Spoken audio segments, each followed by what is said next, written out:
আসসালামু আলাইকুম। HSC 27 batch আজকে খুব সিভিয়ার একটা জিনিস নিয়ে ভিডিও বানাবো। বুয়েটের এলিজিবল লিস্ট তোমরা দেখছো, মানে প্রতি সিজনের, মানে বুয়েটের চান্স পাওয়ার লিস্ট আমি বলতেছি না, বুয়েটে কারা পরীক্ষা দিতে বসতে পারবে তাদের লিস্ট নিয়ে কথা বলতেছি। প্রতি বছরে দেখা যায় যে গোল্ডেন এ প্লাস কিংবা এ প্লাস বেশ বড় একটা সংখ্যা পায়, বেশ বড় একটা অ্যামাউন্ট পায়। অন দ্য আদার হ্যান্ড আমি যদি চিন্তা করি যে বুয়েটে কত মানুষ এলিজেবল হয়, সেটা মনে হয় তার 20%ও না, মানে নট ইভেন 20%। এই ঘটনাটা আসলে কেন ঘটে? আমি এটা খুব বড় করে বলতে পারি যে কোনো একটা স্টুডেন্ট যদি এইচএসসিতে জিপিএ 5 বা গোল্ডেন পাইতে পারে, সে যথেষ্ট ভালো স্টুডেন্ট। তাহলে সে তার মতো একটা স্টুডেন্ট যদি বুয়েট এলিজেবল না হইতে পারে, তাহলে তার মধ্যে অবশ্যই হয় কোনো ফল্ট আছে। যেই কারণটাতেই প্রতি বছরই আমরা এরকম কিছু না কিছু স্টুডেন্ট দেখি যারা তুমি মানে বিশ্বাস করতে পারবা না, তুমি তোমার সাথে জিনিসটা না ঘটলে তুমি বুঝবা না। মানে আমি আমার খুব ক্লোজ কিছু স্টুডেন্টদেরকে দেখছি যে ধরো গোল্ডেন পায় যাওয়ার কথা, বুয়েটে চান্স পায় যাওয়ার কথা, জিপিএ 5 পাইছে, গোল্ডেনও পাইছে, but in the end BUET eligible হয় না। রিজন কি? বুয়েট চায় বসছে পিসিএম এ, বুয়েট তখন ধরো চায় বসছে পিসিএম এ, ভাই আমার 90% নাম্বার লাগবে। এই নাম্বারগুলো মিস করে কেন তাহলে? মানে সমস্যাটা কি? সে কিন্তু গোল্ডেন পাইছে, সে যথেষ্ট ক্যাপাবল।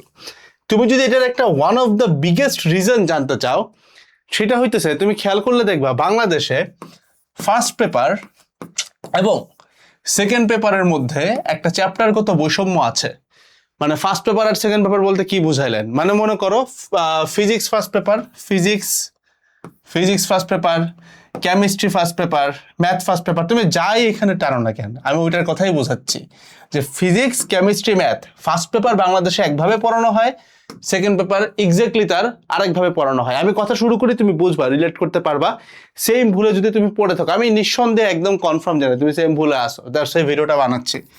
ধরো তুমি চিন্তা করো ফিজিক্স, কেমিস্ট্রি, ম্যাথ ফার্স্ট পেপারে তুমি ফিজিক্সের যে কোনো একটা ফার্স্ট পেপারের চ্যাপ্টার, ম্যাথের ফার্স্ট পেপারের যে কোনো একটা চ্যাপ্টার, কেমিস্ট্রির ফার্স্ট পেপারের যে কোনো একটা চ্যাপ্টার, দেখা যাবে যে তুমি 3-4 মাস ধরে পড়ছো। বাট ওই একই জিনিসটা তুমি যদি সেকেন্ড পেপারে চলে যাও, দেখা যাবে 2 থেকে 3 দিনে পড়ছো। আমি তোমাকে এটা ব্যাখ্যা করতেছি এখনই, মানে তোমাকে উদাহরণই দিব। তুমি কিচ্ছু না, ইউটিউবে চলে যাও, তুমি বাংলাদেশের মধ্যে একদম টপ টিয়ার টিচার যারা আছে, মানে ধরো যারা সবার টিচার টাইপের, মানে একদম উদ্ভাসের একদম ওজি টিচার, এরকম একজন টিচারের তুমি যদি ক্লাস দেখতে চাও, সব থেকে বেশি ভিউজ তুমি তার কোন ক্লাসে পাবা জানো? একদম চোখ বন্ধ করে কনফার্ম থাকো ফার্স্ট পেপারের চ্যাপ্টারগুলোতে। সেকেন্ড পেপারের চ্যাপ্টারগুলোতে তুমি দেখবা ফার্স্ট পেপারের সব থেকে কম ভিউজ যেই চ্যাপ্টার থেকে হয়েছে, সেকেন্ড পেপারের সব থেকে বেশি ভিউজ আলা চ্যাপ্টারও তার ধারে কাছে না। অর্থাৎ ফার্স্ট পেপারের ভিউজ অনেক, সেকেন্ড পেপারের ভিউজ অনেক কম।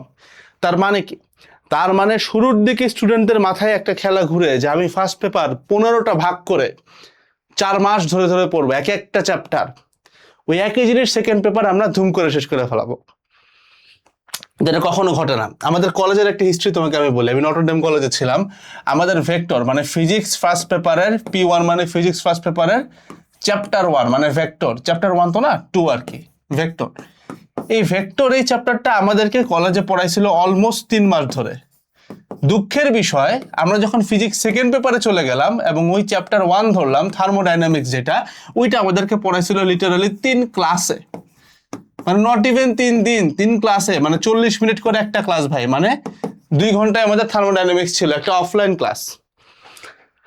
যেই থার্মোডাইনামিক্সের টপিক চ্যাপ্টার ভেক্টরের থেকে অনেকাংশে বড়, সেই জিনিসটা ভেক্টর যদি 3 মাস লাগে, থার্মোডাইনামিক্স কিভাবে 3 দিনে করা পসিবল? জাস্ট চিন্তা করে দেখো। এইটা বাংলাদেশের একটা ক্রেজি সিনারিও। এন্ড আমরা চাইলেও এই জিনিসটা কলেজ লেভেল থেকে চেঞ্জ করতে পারি না, কলেজ লেভেল থেকে চেঞ্জ হবে না। কারণ কলেজে তুমি যদি ডিজাইনটা চিন্তা করো, দেখো অনেকগুলো রিজন আছে, তুমি কলেজের ডিজাইনটা চিন্তা করো। তুমি যদি চিন্তা করো ফার্স্ট ইয়ার কয় বছরে হয়, কলেজে ফার্স্ট ইয়ার কয় বছর হয়, তুমি বলবো 1 বছরই হয় ভাই, 1 ইয়ার, কথা সত্য। তুমি যদি সেকেন্ড ইয়ার চিন্তা করো, কলেজে তুমি যদি সেকেন্ড ইয়ার চিন্তা করো, সেকেন্ড ইয়ার কিন্তু হাফ ইয়ারও হয় না ঠিক মতো। সো কিছু করার নাই। যেই কলেজগুলোতে দেখা যায় ফার্স্ট ইয়ারে ফার্স্ট পেপার শেষ করাইতে পারে বা করাইতে চায়, তারা ঠিকঠাক মতো 1 বছরে শেষ করায়। এর পরের বছর যে কলেজগুলো কি করে ভাই, সেকেন্ড ইয়ারে এসে দেখা যায় যে তারা পাইতেছে 1 বছরের জায়গায় মাত্র অর্ধেক বছর। তাহলে স্বাভাবিকভাবেই চ্যাপ্টারগুলা একটা এক্সেসিভ টার্ম দিয়ে চলে যেতে হয়, তার উপর দিয়ে তাদের উপর চাপায় দেওয়া আছে প্র্যাকটিক্যালের প্যারা। সো মেইন কথা ভাই এইখানে কলেজকে দোষ দিয়েও লাভ নাই, কলেজের টিচারকে দোষ দিয়েও লাভ নাই, আসলে পুরো শিক্ষা ব্যবস্থার সিস্টেমটাই নষ্ট একটা সিস্টেম। ভাই আমাকে সেকেন্ড ইয়ারে আপনি 1 বছর দিবেন না, তাহলে এটা সেকেন্ড ইয়ার কেমনে হয়? মানে হোয়াই তো আপনি সেকেন্ড ইয়ারের পুরা বেতন নিচ্ছেন, সবকিছু নিচ্ছেন, সেকেন্ড ইয়ারে দিচ্ছেন অর্ধেক বছর, এটা কেমন কথা? সেটা পুরো সিস্টেমেরই প্রবলেম। এখন আমরা বাসায় বসে সলভ করতে পারি কি? আমাদের একাডেমিক অ্যাডমিশনে তোমরা জানো যে সকল কোর্সের এডেড গ্রুপের অ্যাক্সেস পাওয়া যায়, পুরাতন, রানিং এবং 27-এরও যা যা আসবে সবকিছু 27-এর রানিংগুলো পাবা, আপকামিং যা আসবে সব। এইটার ভিতরে একটা one of the biggest feature, সব থেকে বেশি যেটা টপ সেলিং ফিচার আমাদের, সেটা হচ্ছে ফাউন্ডেশন ক্লাস। তো ফাউন্ডেশন ক্লাসের রেফারেন্সটা আমি তোমাকে বলি বাসায় বসে কি করা যেতে পারে। আমি যদি আজকে ফাউন্ডেশন ক্লাস দেখি, ছোট ছোট টপিক করে আমরা একদম জিরো স্ক্র্যাচ থেকে অ্যাডমিশন পর্যন্ত পড়াই ফাউন্ডেশন ক্লাসে। তো আমি ছোট ছোট টপিক ধরে ভেক্টরের ভিতরে প্রায় 15টার মতো টপিক আছে, তো সবগুলো টপিককে যদি আমি যোগ করি তাহলে আমাদের ভেক্টরের ফিজিক্সের ভেক্টরের ডিউরেশন আসবে অ্যাপ্রক্সিমেটলি 3 ঘন্টা। একই জিনিস আমি যদি থার্মোডাইনামিক্সে যাই, সেটার ডিউরেশন আসবে +- 3 ঘন্টা। দেখো আমরা কিন্তু সেই বৈষম্যটা দূর করার চেষ্টা করছি। লাইক আমরা কলেজে দেখা গেছে যে ভেক্টর পড়ছি 3 মাস ধরে, থার্মোডাইনামিক্স পড়ছি 2 ঘন্টা 3 ঘন্টায়, কিন্তু আমরা চেষ্টা করছি দুইটা একই ইম্পর্টেন্স দেওয়ার জন্য। তোমরা যারা এই প্রবলেমটাই পড়ো, তোমরা এখনই ফেস করতে পারবা, দেখবা যে ফার্স্ট পেপার যারা যারা মোটামুটি কিছুটা হইলেও পড়ছো, সেকেন্ড পেপার ধরা শুরু করছো, বা ফার্স্ট পেপারের সাথে সেকেন্ড পেপার চালাচ্ছ, তুমি দেখবা সেকেন্ড পেপারে তুমি টাইমই দিতে পারতেছো না, মানে ন্যূনতম সময়টা তুমি দিতে পারতেছো না। এই ক্ষেত্রে আমাদের ফাউন্ডেশন ক্লাস একটা তোমাকে সেভিয়র হিসেবে হেল্প করতে পারে ইন আ ওয়ে, কারণ আমাদের ক্লাস ডিউরেশনই থাকে এতটুকু। মানে আমরা যেহেতু কম্প্যাক্ট কন্টেন্ট নিয়েই কাজ করি, মানে তোমাকে আরো উদাহরণ দেই, চুম্বকের চ্যাপ্টার আছে না, চুম্বক ফিজিক্স সেকেন্ড পেপারের চ্যাপ্টার 4, ওইটার ডিউরেশন হচ্ছে 3 থেকে 3.5 ঘন্টা। চলতরিতে, স্থিরতরিতে এগুলোর প্রত্যেকটা 3.5 ঘন্টা করে। বিশাল একটা চ্যাপ্টার আছে না, জ্যামিতিক আলোক বিজ্ঞান, ওইটার ডিউরেশন মাত্র 5 ঘন্টা, ঠিক আছে, 4 ঘন্টা 50 মিনিটের মতো হবে। ওই একই রকম ম্যাথের ক্ষেত্রেও সেম। তুমি জানো আমাদের জৈব যৌগের ডিউরেশন কত? জৈব যৌগ কিন্তু বিভিন্ন কলেজে 3 মাস ধরে পড়ায়। অনলাইনে তুমি যদি জৈব যৌগ শেষ করতে চাও, তোমার প্রায় 150 ঘন্টার উপরে পড়তে হবে। আমাদের জৈব যৌগের টোটাল ডিউরেশন সবগুলা যোগ করলে একদম অ্যাডমিশন পর্যন্ত হচ্ছে 15 ঘন্টা। কেমিস্ট্রির কথা বললাম। ম্যাথের ক্ষেত্রে তুমি যে ইন্টিগ্রেশনটা ভাই অনলাইনে 100 ঘন্টার উপরে ক্লাস পাবা, সেই ইন্টিগ্রেশন আমরা করাইছি 11 ঘন্টায়। মানে ছোট ছোট টপিক যোগ করে আমি তোমাকে অ্যামাউন্ট গুলো বললাম, কারণ এই ভিডিওটা বানানোর আগে আমি রিসার্চ করে দেখছি যে আমরা নিজেরা কি করছি। এই যে আমাদের রিভিউ গুলো তোমরা বিভিন্ন জায়গায় দেখো, এইটার একটা যৌক্তিকতা হইতেছে এইটা যে আমরা দুইটা পেপারেই ইকুয়াল ভ্যালুটা রাখার সর্বোচ্চ চেষ্টা করি ভাই, ঠিক আছে? So that's all about the whole video.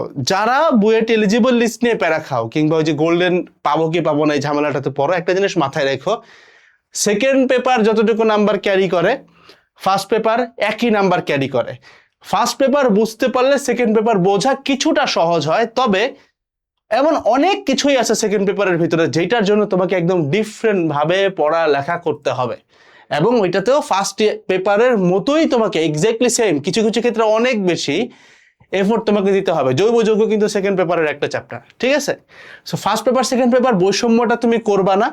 তুমি এখন থেকে যতটুকু টাইম আছে, HSC 27 ব্যাচ, দুইটা পেপারকেই সমান মূল্য দিয়ে পড়তে হবে, এবং প্রত্যেকটা পেপারের উপরে তোমার নিজের যেন কম্প্যাক্ট নোট গোছানো থাকে। এই কাজটা যদি করতে পারো, তাহলে তুমি দেখো ইজিলি তোমার ফিজিক্সের নাম্বারটা ভালো থাকবে।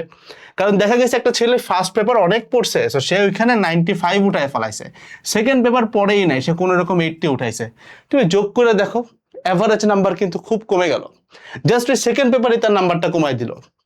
তুমি সিনিয়র ভাইদের গ্রেড দেখে এসো, মেজরিটি স্টুডেন্টের সেকেন্ড পেপারের নাম্বার কম, এবং শুধুমাত্র এই সেকেন্ড পেপারের নাম্বার কম দেখে সে বুয়েট এলিজিবল হয় নাই। তবে সেটা এই ভুলটা তুমি করো, ঠিক আছে? আর একাডেমিক অ্যাডমিশন নিয়ে যারা জানতে চাও, ডেসক্রিপশন বক্সে কমেন্ট সেকশনে সবকিছু ডিটেলস দেওয়া আছে। আসসালামু আলাইকুম, যেটা